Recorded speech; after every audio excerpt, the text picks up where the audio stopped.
Good afternoon everyone. आज हम जो टॉपिक पढ़ेंगे वो जो है बालकों का अधिकार के बारे में बात करेंगे। ये जो टॉपिक है बहुत इम्पोर्टेंट टॉपिक है, क्योंकि ये जो टॉपिक फ्रिक्वेंटली जो है जीएनएम हो या एएनएम हो, बीएससी हो, हर बार जो है चाइल्ड हेल्थ नर्सिंग में कोई टॉपिक जो है पूछा जाता है।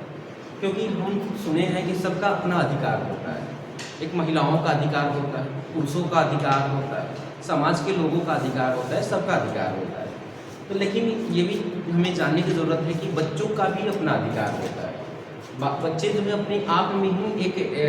हम कहते हैं कि एक गॉड है। बोलते हैं जब बच्चे जन्म होता है तो बोलते हैं ना कि अपने आप में वो गॉड है। तो कहने मतलब उनका कहने के ही लिए नहीं, उनका अपना एक अधिकार होना चाहिए, जिस अधिकार को बच्चे प्रयोग करके और उस अपने अधिकार को पा सके। तो इसलिए हर माता पिता को अपने बच्चे के प्रति अपना अधिकार का जागरूक होना जरूरी है, और उस अधिकार को जो है बच्चे तक देना और बच्चे तक पाना ये काफ़ी ज़रूरी होता है। क्योंकि अगर इस अधिकार को हम नहीं पाते हैं, अगर बच्चे नहीं समझ पाते हैं, तो वो अपने अधिकार से वो वंचित हो जाएंगे और अनेकों प्रकार के वो शोषण का शिकार बन सकते हैं। इसलिए हमें काफ़ी ज़रूरी होता है कि उस जो है शोषण से शिकार होने से उनसे बचाव हेतु उनको अनेकों प्रकार की चीज़ें बताई गई हैं, जिससे कि वो अपनी उम्र के अनुसार अपनी जो है जो भी अधिकार है उसको वो पा सके। क्योंकि वो जो बच्चे होते हैं वो पता नहीं होता है उनको कि हमें क्या क्या कब कौन सा अधिकार हमें मिलना चाहिए। तो हर माता पिता को इस अधिकार को जानना है, जागरूक होना है, और इस अधिकार के आधार पर हर लोगों को क्या करना है, लोगों को जागरूक कराना है जो लोग जानते नहीं हैं। तो ये जो अधिकार है वो अलग अलग एरिया से अलग अलग सोच के आधार पर ये अधिकार दिया गया था। ये जनरली जो ये अधिकार है, एक जो है असेंबली हुई थी जो कि यूनिसेफ और यूएनओ मतलब कि यूनाइटेड नेशन ऑर्गेनाइजेशन और यूएनआईसीईएफ में कौन है, United nation international child emergency fund, ये यूनिसेफ का फुल फॉर्म है। तो दोनों लोगों ने मिल करके ये जो इस राइट को जो है दिया गया था, और ये जो राइट है पूरी 10 राइट के बारे में बताई गई थी कि वो जो 10 राइट है, कम से कम 10 राइट हर बच्चों को मिलना चाहिए, जिससे कि वो अपने आप को क्या कर सके, एक्सप्लॉइटेशन से क्या कर सके, सेव कर सके। और उस राइट के बारे में हर माता पिता को क्या होना चाहिए, पता होना चाहिए, जिससे कि वो अपने बच्चों को आसानी से क्या कर सके, वो दे सके। और वो जो बच्चे हैं वो जागरूक होकर के अपने उम्र के अनुसार, अपने एज के अनुसार, अपने लिंग के अनुसार क्या कर सके, उसका उपयोग में ला सके। तो आइए हम देखते हैं कि क्या क्या राइट्स होते हैं। तो ऑलरेडी आपको जो है देखने के लिए मिल रहा है कि जो बच्चे होते हैं, बच्चे को स्नेह, प्रेम, अपनत्व तथा सुरक्षा का अधिकार। क्योंकि जो बच्चे होते हैं उनको जब जन्म लेते हैं या 1 साल 2 साल 3 साल 5 साल के नीचे के होते हैं, उनको कोई चीज़ की ज़रूरत नहीं होती है। सिर्फ उनको यही जानने की ज़रूरत होती है कि हमें कोई स्नेह करे, हमें कोई प्यार करे, हमसे कोई लगाव करे, हम जो कहें हमारी बातों को कोई माने, ठीक है ये। और साथ साथ में हमें कोई अपना समझे और हमारा भी अपना कोई हो ना, हमारा भी अपना माता हो, पिता हो, अपने घर के मेंबर्स हो, और साथ साथ में हमें भी सब समझें कि हम उनके क्या हैं साथ साथ में। और उनको जो सुरक्षा का भी अधिकार होता है, यानी कि कोई दिक्कत हो, यानी कोई एक्सीडेंट्स हो या कोई भी चीज़ हो, उससे बच्चों को क्या करना है, बचाना है, यानी कि किसी एक्सप्लॉइटेशन से बचाव करना है, उनके भी एक अधिकार होता है। जिस प्रकार हम महिलाओं का अधिकार के बारे में बात करते हैं, उसी प्रकार हमें बच्चों का भी अधिकार जानना जरूरी होता है। ये पहला पॉइंट। दूसरा पॉइंट था ये क्या कि हमें इस दुनिया में हमने जन्म लिया है, उस जन्म है तो हमें भोजन की ज़रूरत होगी। बिना भोजन का हमारे तो कहने का मतलब कि जो बच्चे हैं उनकी उम्र के अनुसार, उनकी एज के अनुसार क्या होना चाहिए, वो पोषण तत्व देना चाहिए, जिसमें जो है पूरी तरह से carbohydrate, fat, protein, vitamins, mineral, सब कुछ यानी एक तरह से बैलेंस डाइट होना चाहिए। और जो है जिससे कि बच्चे की जो मानसिक ग्रोथ, बच्चे की जो है शारीरिक ग्रोथ अच्छे से हो सके, यानी कि पर्याप्त पोषण, निवास रहने का अपना एक जगह होना चाहिए,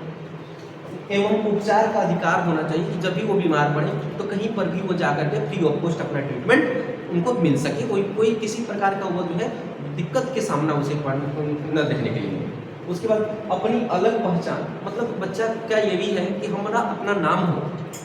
हमारा अपना नाम हो, जो दुनिया में हमें इस नाम से पुकारे और हमारा अपना एक पहचान दे। यानी नाम तथा राष्ट्रीयता का अधिकार, अपना एक राष्ट्र हो कि हम किस राष्ट्र से बिलोंग करते हैं, ठीक है ना। तो कहने का मतलब क्या है, ये दोनों चीज अपनी अलग अलग पहचान, मतलब अपना नाम होना चाहिए,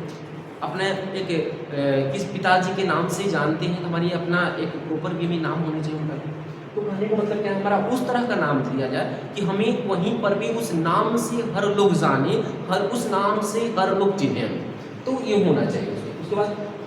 दूसरी चीज़ें क्या, उसके बाद जो है फोर्थ पॉइंट आपका है कि निःशुल्क शिक्षा का अधिकार होना चाहिए, कि अगर बच्चे अगर पढ़ाई लिखाई करने जाए तो उन्हें निःशुल्क शिक्षा दिया जाए, जिससे कि अपने ज़िंदगी में आने वाले प्रॉब्लम को क्या कर सके, वो समझ करके अपनी आने वाले समय को अच्छा वो बना सके, पढ़ाई लिखाई करके एक अच्छे पोस्ट पर जा सके, अपने एक दायित्व को संभाल सके, अपने सोसाइटी के लिए वो क्या कर सके, सोच सके। तो यानी क्या है, तो उनके लिए क्या ज़रूरत है, निःशुल्क, यानी कि हर बच्चे, हर लोग, हर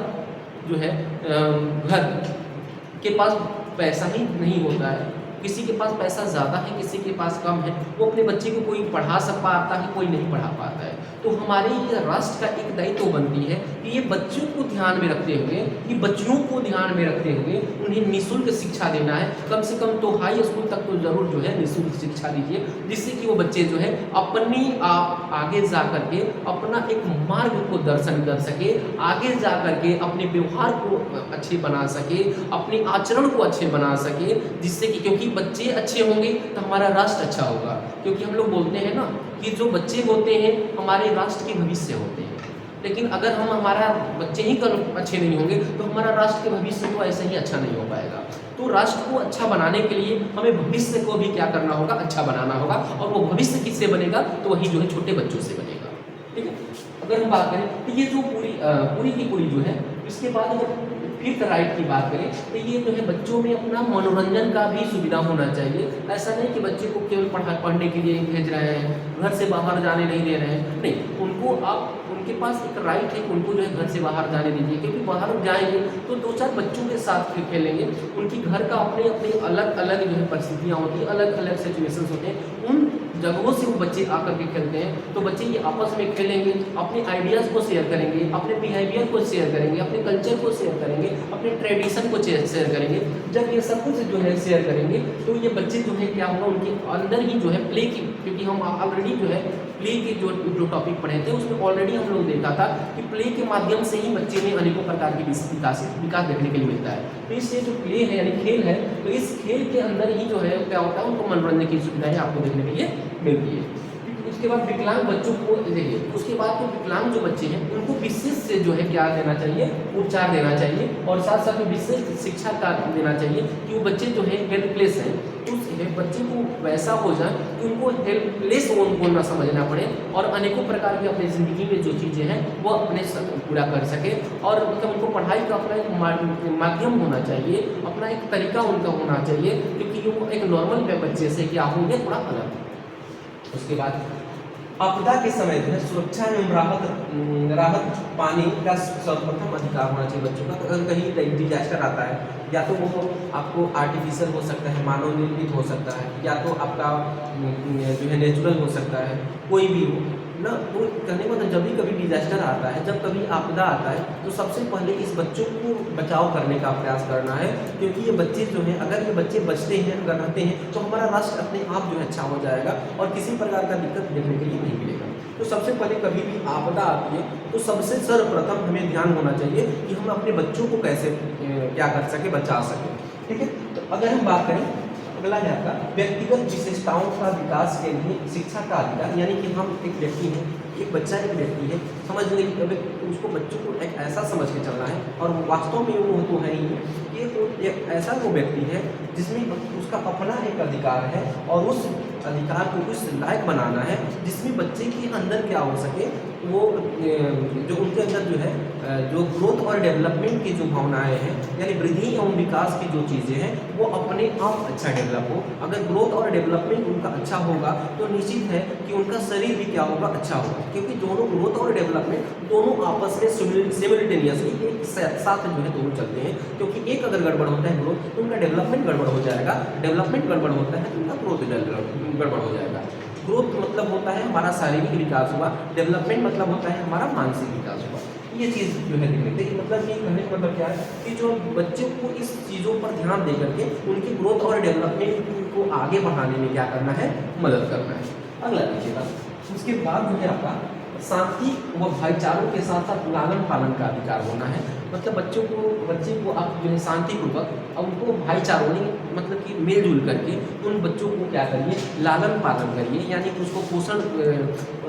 पोसिए, पालिए, उनको बड़ा करिए, उनमें इस तरह का भावना न आए या डिस्क्रिमिनेशन वाला भावना न आए ना। इस बात को क्या करना है, ध्यान में रखना है। तो उनके अधिकार को ज़्यादा ध्यान देना है। उसके बाद इन अधिकार को बिना किसी जाति प्रजाति, जो भी ये आपने 9 अधिकार इसके अलावा पढ़े हैं, उन सभी को अधिकार को बच्चे के अधिकार समझ करके बिना किसी प्रकार का डिस्क्रिमिनेशन किए हुए, या तो वो डिस्क्रिमिनेशन भेदभाव जिसको बोलते हैं, वो जाति हो सकता है, प्रजाति के आधार पर हो सकता है, रंग हो सकता है, लिंग हो सकता है, धर्म हो सकता है, राष्ट्रीयता हो सकता है, इसको नेशनलिटी बोलते हैं, या सामाजिक भेदभाव के सभी बच्चों को प्राप्त करने का अधिकार होना चाहिए। यानी कहने का मतलब क्या है कि इन बच्चों को क्या करना चाहिए, इस जो चीज़ें हैं जैसे जाति, प्रजाति, रंग, लिंग, धर्म, राष्ट्रीय, सामाजिक, ये सभी चीज़ को ध्यान में रखते हुए कि वो बच्चों को इस तरह से हमें क्या नहीं करना है, भेदभाव नहीं करना है। कि कभी भी हर बच्चे, ये समझिए कि हर बच्चे जो है एक रूप है, और वो रूप कैसे है भाई कि एक ह्यूमन बींग्स है, एक जो है एक प्राणी है, और वो प्राणी कभी भी एक दूसरे से क्या कर नहीं करता है, डिस्क्रिमिनेट नहीं करता है। सब एक ह्यूमन बींग्स है, सबके अंदर जो है अपने जो है क्या है, अपना जो है राइट को ग्रास्प करने का टेंडेंसी है। तो ये याद रखना है कि कभी भी ये जो है पूरी की पूरी जो है, अगर ये राइट को आप दे रहे हैं तो उसके दौरान हमें क्या नहीं करना है, डिस्क्रिमिनेशन नहीं करना है। डिस्क्रिमिनेशन मतलब क्या होता है, भेदभाव नहीं करना है, क्योंकि अगर भेदभाव करेंगे तो बच्चे नहीं समझ पाएंगे, न सीख पाएंगे, और अपने जो है राइट से वो क्या हो सकते हैं, वंचित हो सकते हैं। जनरली ये जो पूरी की पूरी जो राइट है, वो दोनों हमने अभी बताया कि यूनिसेफ और यूएनओ ने मिलकर के वो 20 नवंबर 1959 को क्या दिया था, क्योंकि उन्होंने यही बात बोला कि जब तक कि बच्चे हमारे हर अपने राष्ट्र का एक भविष्य है, जब तक कि हम ये चीज़ नहीं देंगे, जब तक इस बातों पर हम ध्यान नहीं देंगे तो हमारा राष्ट्र अच्छा नहीं बन पाएगा। तो सब काम को छोड़ करके सबसे पहले बच्चों के लिए अपना एक राइट बनाया जाए, अपना एक अधिकार बनाया जाए, और उस अधिकार को क्या किया जाए, पूरा कर दिया जाए, जिससे कि हर बच्चों को अपने एज के अनुसार, अपनी ज़रूरत के अनुसार हर चीज़ उनको क्या कर सके, मिल सके। तो ये पूरी की पूरी जो है आपको इंटरनेशनली एक्सेप्टेड था। यानी इंटरनेशनली एक्सेप्टेड मतलब क्या हुआ, पूरे देश में इस शब्द को क्या किया गया है, एक्सेप्ट किया गया है बच्चों के राइट को, न कि हमारे इंडिया, इसके अलावा हमारे वर्ल्ड में जितनी भी देश हैं सब इस जो है राइट को क्या करता है, फॉलो करता है, क्योंकि हर जगह अपना एक बच्चे, हर लोगों का अपना एक बच्चे होते हैं, और उनके अधिकार को क्या करना होता है, फॉलो करना होता है। तो आज का यही टॉपिक था आपका, जो कि बहुत इम्पोर्टेंट है आपके एग्जाम पॉइंट ऑफ व्यू से। तो आज के लिए इतना ही रखते हैं, आगे जो हम फिर अगला टॉपिक बात करेंगे, तब तक के लिए धन्यवाद, थैंक यू।